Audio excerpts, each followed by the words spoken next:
ನಮಸ್ಕಾರಗಳು ಗೆಳೆಯರೆ, ನಮ್ಮ ಯೂಟ್ಯೂಬ್ ಚಾನಲ್ಗೆ ಸ್ವಾಗತ. ನಮ್ಮ ಚಾನಲ್ಗೆ ಮೊದಲಾಗಿದ್ದರೆ ನಮ್ಮ ಚಾನಲನ್ನು ಸಬ್ಸ್ಕ್ರೈಬ್ ಮಾಡಿ, ಬೆಲ್ ಬಟನನ್ನು ಕ್ಲಿಕ್ ಮಾಡಿ. ವಿಡಿಯೋಗೆ ಶುರು ಮಾಡೋಣ. ವಿಷಯ: ಪ್ಯಾನಿಕ್ ಬಟನ್. ಕೇಂದ್ರ ಹಾಗೂ ರಾಜ್ಯ ಸರ್ಕಾರಕ್ಕೆ ಹೈಕೋರ್ಟ್ ನೋಟಿಸ್ ಜಾರಿ ಮಾಡಿದೆ.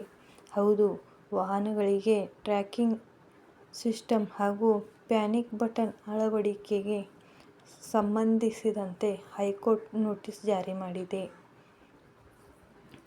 ಟ್ರ್ಯಾಕಿಂಗ್ ಸಿಸ್ಟಮ್ ಹಾಗೂ ಪ್ಯಾನಿಕ್ ಬಟನ್ ಅಳವಡಿಸದಿದ್ದರೆ ಫಿಟ್ನೆಸ್ ಸರ್ಟಿಫಿಕೇಟ್ ನವೀಕರಣ ಮಾಡದಂತೆ ನಿರ್ದೇಶಿಸಿ ರಾಜ್ಯ ಸಾರಿಗೆ ಇಲಾಖೆ ಹೊರಡಿಸಿದ ಆದೇಶ ಪ್ರಶ್ನಿಸಿ ಪ್ರವಾಸಿ ಟ್ಯಾಕ್ಸಿ ಮಾಲೀಕರ ಸಂಘ ಸಲ್ಲಿಸಿದ್ದ ರಿಟ್ ಅರ್ಜಿ ವಿಚಾರಣೆ ನಡೆಸಿದ ಹೈಕೋರ್ಟ್ ನೋಟಿಸ್ ನೀಡಿದೆ.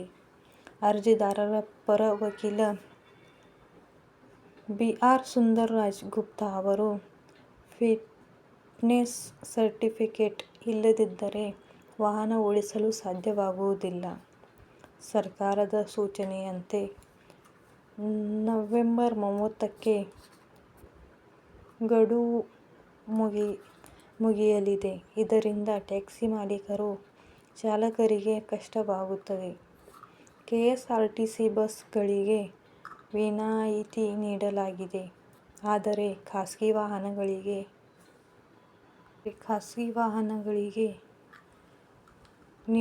ನೀಡಿಲ್ಲ. ಈ ಮೂಲಕ ತಾರತಮ್ಯ ಎಸಗಿದ್ದು, ಸರ್ಕಾರದ ಅಧಿಸೂಚನೆಗೆ ತಡೆಯಾಜ್ಞೆ ನೀಡಬೇಕು ಎಂದು ಮನವಿ ಮಾಡಿದ್ದಾರೆ. ವಿಚಾರಣೆ ಆಲಿಸಿದ ಹೈಕೋರ್ಟ್ ಕೇಂದ್ರ ಮತ್ತು ರಾಜ್ಯ ಸರ್ಕಾರಗಳಿಗೆ ನೋಟಿಸ್ ಜಾರಿ ಮಾಡಿದೆ. ಇಂತಹ ಹಲವು ಮಾಹಿತಿಗಾಗಿ ನಮ್ಮ ಚಾನಲನ್ನು ಸಬ್ಸ್ಕ್ರೈಬ್ ಮಾಡಿ, ಬೆಲ್ ಬಟನ್ ಕ್ಲಿಕ್ ಮಾಡಿ. Thank you for watching.